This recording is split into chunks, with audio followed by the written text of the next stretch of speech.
The most successful environmental and sustainability efforts come together through partnerships and collaborations with industry, government, and community. When we all work together, we make a stronger impact. That's the entire premise behind Pollution Probe, to work together to build practical solutions for shared environmental challenges. Welcome to the Unsmoke Conversation, the journey towards a smoke-free Canada. I'm your host, Melanie Nicholson, and today we welcome Chris Hilkene as our guest. Chris is the CEO of Pollution Probe and has been an environmental and sustainable development professional for more than 30 years. Welcome, Chris. Thanks for having me. I'd love to start with a bit about your story, your background, and what motivated you to become involved in sustainability initiatives. Well, I think it started quite young. I grew up in an area of Toronto, which is now very urban, but as a kid, it was really rural. It was farms, it was woodlots and things like that. And I was part of scouts and things like that. And one day, that woodlot and the creek, which was a tributary of the Don River that I always played in, was gone. It had been bulldozed down. The creek had been buried, and they were building, new division. And so that really struck my interest in water issues.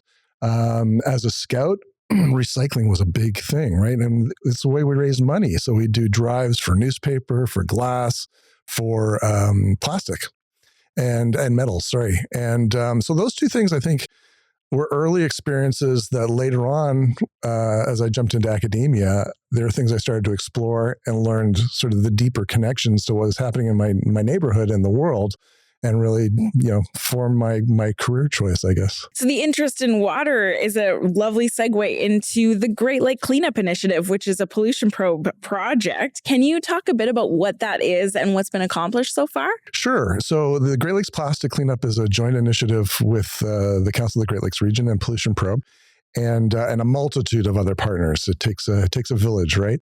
But we have a really, a big problem. The Great Lakes are one of the most significant watersheds in the world. 40 million people depend on it for drinking water. 80% of the rural population in the watershed rely on the Great Lakes groundwater for drinking water and other water uses.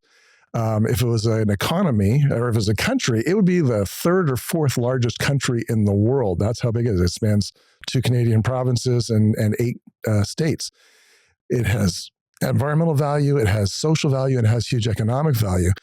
But we've faced a lot of environmental challenges, and I think the most current one being plastics. We know that there's about 10 million kilograms or 22 million pounds of plastic being pumped into the Great Lakes every year.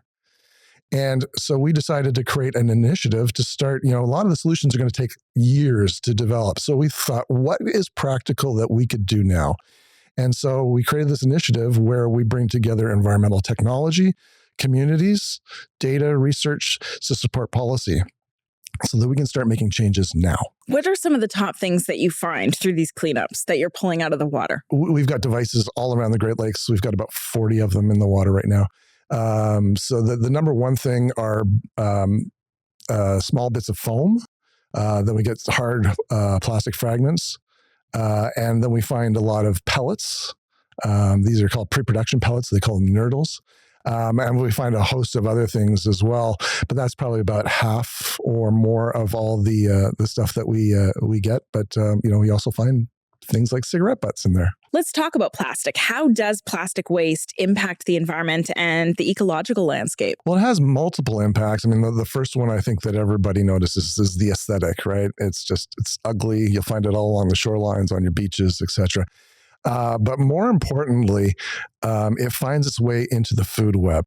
So, we've found, there have been studies, and we found, birds, fish that, have died because they ingested too much plastic. And we know that it works up even farther than that. And we found both in bottled water and in municipal drinking water that there's particles of plastic in that too. So we're drinking that all the time. How does plastic litter turn into the microplastics? And then the impact on that to the aquatic environment, I would imagine, is quite significant, yes? Yeah. So microplastics is a broad term for anything under about 5 millimeters in diameter.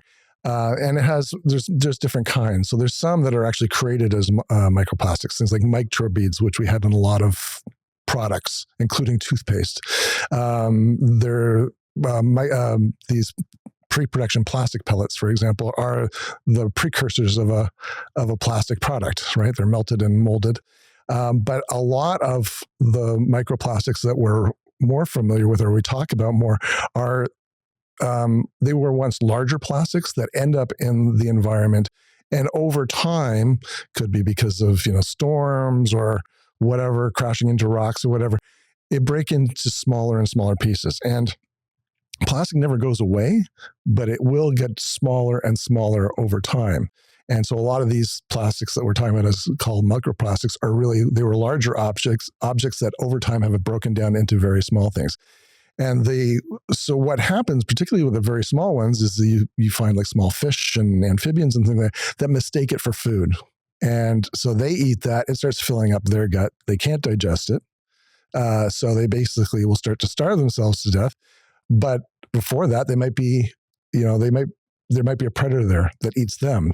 So they eat that fish, it ends up in them. And it keeps building up and working its way up through the food chain. So it can go from, fish, amphibians to birds, for example. And to people. So let's talk about that. Yeah. So, I mean, there have been numerous studies that, show, I already mentioned that, we're getting particles of microplastics when we drink water, right? Whether it's municipal or bottled water, we're finding it in there. But certainly, and it's just new emerging science, so we don't know too much about it. But certainly, if we're eating fish that have consumed or poultry or whatever that have consumed plastics, there's a likelihood that that's ended up in the meat and that we're ingesting it that way as well. There's some incredible work happening with Pollution Probe and the Great Lakes Cleanup Initiative, and you've done amazing work thus far in your career. When you look forward, what impact would you like to have in the space that you're in? Oh, I think I'd like to have a number of impacts, but through the Great Lakes plastic cleanup itself, what I'd like to have is, because we get the public involved and actually doing the science, I think there's a higher probability of developing sort of more environmentally friendly behaviors. And so I'd like to see a far more educated and active group of, not environmentalists, but just everybody in the community doing their part to reduce litter and make sure that they're not, causing other environmental problems. Two would be policy. I think that's a big place, and I think that's where people can help too. The more concerned people you have about an issue, the more likely governments are going to do something. And then finally is, honestly, if I could get business and industry to more proactively deal with to think about the challenges they're going to have at the end of their life of their products before they put them out on the market rather than after they're out in the market. I always find when industry takes action on it, it's actually a better solution than when the governments take action. So, it's sort of that three-prong: people, governments, industry, business. And collectively, through education and awareness, we can make a difference. Yeah, everybody needs it. Love it. Thank you so much for your time today, Chris. Thanks for having me here.